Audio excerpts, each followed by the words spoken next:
तो दोस्तों आज हम फिर से आपके लिए लेकर आए हैं देश दुनिया की सभी ताजा बड़ी खबरें। फटाफट एक एक कर विस्तार से आज आपको बताएंगे, तो वीडियो को अंत तक जरूर देखें। दोस्तों वीडियो बनाने में हमें काफी मेहनत लगी है, तो वीडियो को दिल से लाइक कर दें। दोस्तों पहली खबर में आपको बता दें कि यूक्रेन रूस जंग को लेकर मुस्लिम देशों ने अमेरिका को दिया बड़ा झटका। मुस्लिम देशों ने रूस का खुलकर किया समर्थन, अमेरिका को झटका। वहीं आपको बताएंगे दोस्तों की मोदी अमित शाह को होगी जेल। गुजरात में बीजेपी सरकार ने कर दिया 6,000 करोड़ रुपए का कोयला घोटाला। कांग्रेस ने खोल दी पोल, अब बुरी तरह से गिरे मोदी अमित शाह।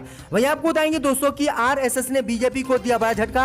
शादी की उम्र को लेकर मोदी सरकार से अलग है आरएसएस की राय। मोदी सरकार के शादी की उम्र बढ़ाने के फैसले का आरएसएस ने किया विरोध। वहीं आपको बताएंगे दोस्तों कि रूस और यूक्रेन में जंग शुरू होते ही 4 घंटे में मुकेश अंबानी को हुआ 21,000 करोड़ रुपए का नुकसान। अंबानी परिवार हो सकते हैं इस जंग में बर्बाद। वहीं आपको बताएंगे दोस्तों कि कर्नाटक में हिजाब के बाद अब सिख छात्रा को पगड़ी उतरवाने के लिए स्कूल वालों ने कहा, हिजाब का जो है सिखों ने किया समर्थन, कहा किसी भी कीमत पर नहीं उतारेंगे पगड़ी। वहीं आपको बताएंगे दोस्तों कि रूस और यूक्रेन में जंग के बीच रूस पहुंचे पाकिस्तान के पीएम इमरान खान, दुनिया भर की नजरें पाकिस्तान पर। वहीं आपको बताएंगे दोस्तों कि किसान आंदोलन के दौरान किसानों पर दर्ज मामले वापस लेने की प्रक्रिया मोदी सरकार ने की शुरू। दिल्ली सरकार से मंजूरी का है मोदी को इंतजार। तो दोस्तों सभी खबरों को आपको एक एक कर बताने वाले हैं। वीडियो को लाइक कर चैनल को सब्सक्राइब कर दें और हमें कमेंट में बताएं कि आप किस जिले किस राज्य से हमारी खबरों को देख रहे हैं। इसी बीच पर तो दोस्तों अगली खबर की ओर, तो मुस्लिम देशों से अमेरिका को लगा बड़ा झटका। रूस यूक्रेन संकट पर मुस्लिम देशों ने रूस का किया समर्थन, अमेरिका को झटका। दोस्तों आपको बता दें कि यूक्रेन पर रूस ने हमला कर दिया है और रूस के समर्थन में इस्लामिक देश खुलकर उतर आए हैं, जिसके बाद अमेरिका सहित यूक्रेन को बड़ा झटका लगा है। जहां एक तरफ यूक्रेन के समर्थन में अमेरिका, ब्रिटेन, फ्रांस जैसे बड़े देश खड़े हैं, तो वहीं इस्लामिक देशों के पूरे समूह ने यूक्रेन और अमेरिका के विरोध में उतरकर रूस का समर्थन कर दिया है, जिसके बाद अमेरिका को बड़ा झटका लगा है। इस्लामिक देशों ने साफ तौर पर कहा है कि अगर युद्ध आगे बढ़ता है तो इस्लामिक देश सभी रूस का साथ देंगे और अमेरिका के विरोध कार्रवाई करेंगे। दरअसल आपको बता दें कि इन देशों में सऊदी अरब, तुर्की, इराक, ईरान और कुवैत शामिल है। वहीं आपको बता दें कि पाकिस्तान भी इस मामले में शामिल हो गया है और पाकिस्तान ने भी खुलकर रूस का समर्थन कर दिया है, जिसके बाद अमेरिका सहित यूक्रेन को बड़ा झटका लगा है। मुस्लिम देश सब रूस के साथ खड़े हो गए हैं। तो ये बड़ी अपडेट आ रही दोस्तों। इसी बीच पर तो दोस्तों अगली खबर की ओर, तो आरएसएस से बीजेपी को लगा बड़ा झटका। शादी की उम्र को लेकर केंद्र सरकार से अलग है आरएसएस की राय। दोस्तों आपको बता दें कि आरएसएस ने लड़कियों की शादी की उम्र को लेकर बीजेपी को बड़ा झटका दिया है। दरअसल आपको बता दें कि केंद्र सरकार लड़कियों की शादी की उम्र 18 से बढ़ाकर 21 साल करना चाहती है, लेकिन इस मुद्दे पर आरएसएस ने स्पष्ट कर दिया है कि उसका इस मुद्दे पर केंद्र सरकार से अलग सोच है। आरएसएस ने अपने सर्वोच्च निर्णय लेने वाले निकाय की वार्षिक बैठक से पहले स्पष्ट कर दिया है कि लड़कियों के लिए शादी की उम्र पर सरकार द्वारा प्रस्तावित कानून पर उसका मतभेद है और उनका मानना है कि ऐसे मुद्दों का निर्णय समाज पर मोदी सरकार को छोड़ दिया जाना चाहिए। उसका यह भी मानना है कि हिजाब विवाद को बढ़ा चढ़ाकर पेश किया गया है और इसे स्थानीय स्तर पर ही सुलझाया जाना चाहिए। तो ये बड़ी अपडेट आई दोस्तों कि मोदी सरकार के विरोध में ही अब आरएसएस लड़कियों की शादी की उम्र बढ़ाने को लेकर उतर गई है, जिसके बाद मोदी सरकार को बड़ा झटका आरएसएस ने दिया है। इसी बीच पर तो दोस्तों अगली खबर की ओर, तो रूस और यूक्रेन में जंग शुरू होते ही मुकेश अंबानी को हुआ 21,000 करोड़ रुपए का नुकसान, अन्य भक्तों को झटका। दोस्तों आपको बता दें कि रूस और यूक्रेन के बीच पिछले कई दिनों से जंग जैसे हालात थे। इससे पहले ही दुनिया भर के मार्केट में उथल पुथल का दौर जारी था, लेकिन आज सुबह जब रूस ने यूक्रेन पर हमला कर दिया तो शेयर मार्केट धड़ाम से गिर गया। वही आपको बता दें कि शेयर मार्केट के धड़ाम से गिर जाने से मुकेश अंबानी को 21,000 करोड़ रुपए का नुकसान हो गया है, जिसके बाद मुकेश अंबानी बर्बादी की कगार पर चल पड़े हैं। दरअसल आपको बता दें कि युद्ध के चलते शेयर के भाव गिरने से रिलायंस इंडस्ट्रीज के चेयरमैन और एशिया के सबसे अमीर व्यक्ति मुकेश अंबानी की नेटवर्थ में 12 बजे तक 21,000 करोड़ रुपए का नुकसान हुआ है। इसी तरह अडानी ग्रुप के चेयरमैन गौतम अडानी को 9,700 करोड़ रुपए का नुकसान हुआ है। वहीं एचसीएल टेक्नोलॉजी के शिव नाडार को 5,300 करोड़ रुपए का नुकसान हुआ है। वहीं आपको बता दें कि रूस और यूक्रेन में जंग शुरू होते ही भारतीय कारोबारियों को बड़ा नुकसान हुआ है और ये तबाही की कगार पर आ गए हैं। तो ये बड़ी अपडेट आई दोस्तों की जो भी लॉकडाउन में इन लोगों ने कमाया था वो एक झटके में रूस और यूक्रेन की जंग में इनका सब कुछ खत्म हो गया। इसी बीच पर तो दोस्तों अगली खबर की ओर, तो गुजरात में बीजेपी ने किया 6,000 करोड़ रुपए का कोयला घोटाला। मोदी अमित शाह को हो सकती है जेल, कांग्रेस ने लगाए आरोप। दोस्तों आपको बता दें कि कांग्रेस ने गुजरात की भाजपा सरकार पर 6,000 करोड़ रुपए के कोयला घोटाले के आरोप लगाए हैं।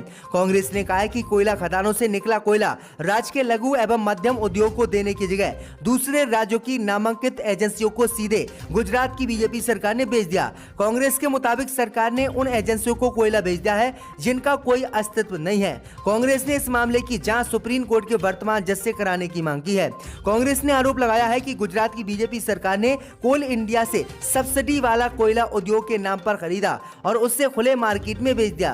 कांग्रेस ने कहा है कि पिछले 14 साल के अंदर गुजरात में भाजपा के 4 मुख्यमंत्री बदले हैं, सभी की जांच की जानी चाहिए। कांग्रेस नेता राहुल गांधी ने प्रधानमंत्री मोदी से इस 60 लाख टन के कोयला घोटाले पर जवाब देने की मांग की है। उन्होंने ट्वीट कर कहा है कि 60 लाख टन कोयला गायब, क्या इस कोयले घोटाले पर प्रधानमंत्री जी कुछ कहेंगे? तो ये बड़ी अपडेट आ रही दोस्तों की मोदी सरकार की मुश्किलें बढ़ गई हैं और मोदी अमित शाह पर बड़ा एक्शन कांग्रेस पार्टी ले सकती है। इसी बीच पर तो दोस्तों अगली खबर की ओर, तो रूस यूक्रेन जंग के बीच रूस पहुंचे पाकिस्तान पीएम इमरान खान, दुनिया भर की नजरें। दोस्तों आपको बता दें कि पाकिस्तान के प्रधानमंत्री इमरान खान रूस के राष्ट्रपति व्लादिमीर पुतिन की विशेष निमंत्रण पर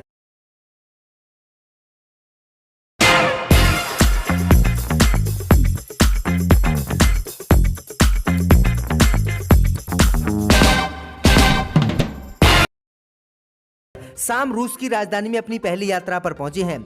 ये यात्रा ऐसे समय में हो रही है जब यूक्रेन पर रूस ने हमला बोल दिया है। दरअसल आपको बता दें कि रूसी उप विदेश मंत्री ने हवाई अड्डे पर पाकिस्तानी पीएम इमरान खान और पाकिस्तानी प्रतिनिधित्व मंडल का स्वागत किया है।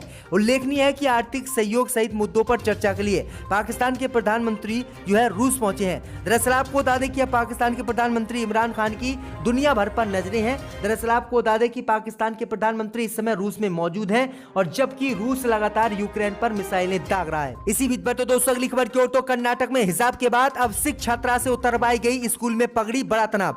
दोस्तों आपको बता दें कि कर्नाटक में हिजाब पर जारी विवाद के बीच एक सिख छात्रा को पगड़ी उतरवाने के लिए स्कूल वालों ने कहा है। यह मामला बेंगलुरु के माउंट कार्मेल पीयू कॉलेज का है। रिपोर्ट के मुताबिक कॉलेज प्रशासन ने उच्च न्यायालय के आदेश का हवाला देते हुए सिख छात्रा से पहली दफा 16 फरवरी 2022 को पगड़ी उतरवाने के लिए कहा था। बताया जा रहा है कि सिख छात्रा के पगड़ी पहनने से कॉलेज प्रशासन को कोई समस्या नहीं थी, मगर हिजाब का समर्थन कर रही मुस्लिम छात्राओं का हिंदू संगठन लगातार विरोध कर रहे हैं और विरोध के कारण ही स्कूल प्रशासन को यह कदम सिख छात्रा के खिलाफ उठाना पड़ा। रिपोर्ट के अनुसार जिस सिख छात्रा को पगड़ी उतरवाने के लिए कहा गया है वह छात्र संगठन के अध्यक्ष भी है। छात्रा के परिवार ने अब कर्नाटक सरकार और उच्च न्यायालय से निर्देश जारी करने की मांग की है। छात्रा के पिता का नाम गुरचरण सिंह है, जो आईटी में बड़े अफसर हैं। उन्होंने पगड़ी हटाने से साफ इनकार कर दिया है। उन्होंने कहा है कि मेरी बेटी अब तक पगड़ी पहनकर स्कूल जाती थी और हम किसी भी कीमत पर पगड़ी नहीं हटाएंगे क्योंकि ये हमारे धर्म से रिलेटेड है। लेकिन आपको बता दें कि मुस्लिम छात्राएं भी लगातार इसके पहनने की मांग कर रही हैं और इसे अपने धर्म से जोड़कर बता रही हैं। लेकिन अनबक सहित और हाई कोर्ट भी उनकी बात नहीं सुनना है। लेकिन अब इस समय पगड़ी भी उतरवाने के लिए कॉलेज में कहा गया है। इसी बीच पर तो दोस्तों अगली खबर की ओर, तो अखिलेश यादव का भाजपा पर बड़ा हमला, कहा बीजेपी सरकार ने हवाई जहाज और हवाई अड्डे तक भेज दिए। दोस्तों आपको बता दें कि समाजवादी पार्टी के मुखिया अखिलेश यादव ने भारतीय जनता पार्टी पर हमला बोलते हुए कहा कि भाजपा की सरकार हवाई चप्पल पहनने वालों को हवाई सैर कराने की बात करती है, लेकिन उन्होंने हवाई जहाज से लेकर हवाई अड्डे और बंदरगाह तक भेज दिए। शहर से 30 किलोमीटर दूर हंडिया विधानसभा क्षेत्र में एक जनसभा को संबोधित करते हुए उन्होंने कहा कि भाजपा की सरकार देश की मुनाफे वाली परासंपत्तियों को भी बेच रही है ताकि उसे लोगों को ना आरक्षण देना पड़े और ना नौकरी देने पड़े, ना रहेगा बांस ना बजेगी बांसुरी। तो ये बड़ी अपडेट आ रही, बड़ा हमला अखिलेश यादव ने भाजपा पर बोला है। इसी बीच पर तो दोस्तों अगली खबर की ओर, तो किसान आंदोलन के दौरान किसानों पर दर्ज मामले वापस लेने की मोदी सरकार ने प्रक्रिया की शुरू। दोस्तों आपको बता दें कि देश की राजधानी दिल्ली में किसान आंदोलन के दौरान हुई हिंसा में किसानों पर दर्ज किए गए मुकदमे वापस लेने की तैयारी शुरू कर दी है। मामले वापसी के लिए दिल्ली सरकार की अंतिम मंजूरी की प्रतीक्षा है। दिल्ली पुलिस की तरफ से केस वापसी के मामलों की जो लिस्ट भेजी गई है उस पर दिल्ली सरकार का गृह विभाग एक मीटिंग कर चुका है। आधिकारिक सूत्रों के अनुसार अंतिम फैसले के लिए फाइल को दिल्ली सरकार के गृह मंत्री सत्येंद्र जैन के पास भेजा गया है। बताया जा रहा है कि इसमें लाल किला हिंसा का मामला भी शामिल है। बता दें कि 3 कृषि कानूनों को रद्द कराने की मांग को लेकर वर्ष 2020 से 2021 में राजधानी की सीमाओं पर किसान आंदोलन कर रहे थे। उस दौरान 26 जनवरी 2021 को किसानों के एक मार्च के दौरान लाल किले सहित दिल्ली के विभिन्न हिस्सों में किसानों की पुलिस के साथ हिंसक झड़प हो गई थी। पुलिस ने इस संबंध में पहले 25 मुकदमे दर्ज किए थे। बाद में जांच के साथ ही किसानों पर और अन्य पर 54 मुकदमे दर्ज किए गए थे, जिसके बाद अब मोदी सरकार ने इन मुकदमों को वापस लेने का ऐलान कर दिया है। इसी बीच पर तो दोस्तों अगली खबर की ओर, तो रूसी राष्ट्रपति पुतिन ने किया जंग का ऐलान, कहा जो भी यूक्रेन को बचाने आएगा भुगतेगा अंजाम।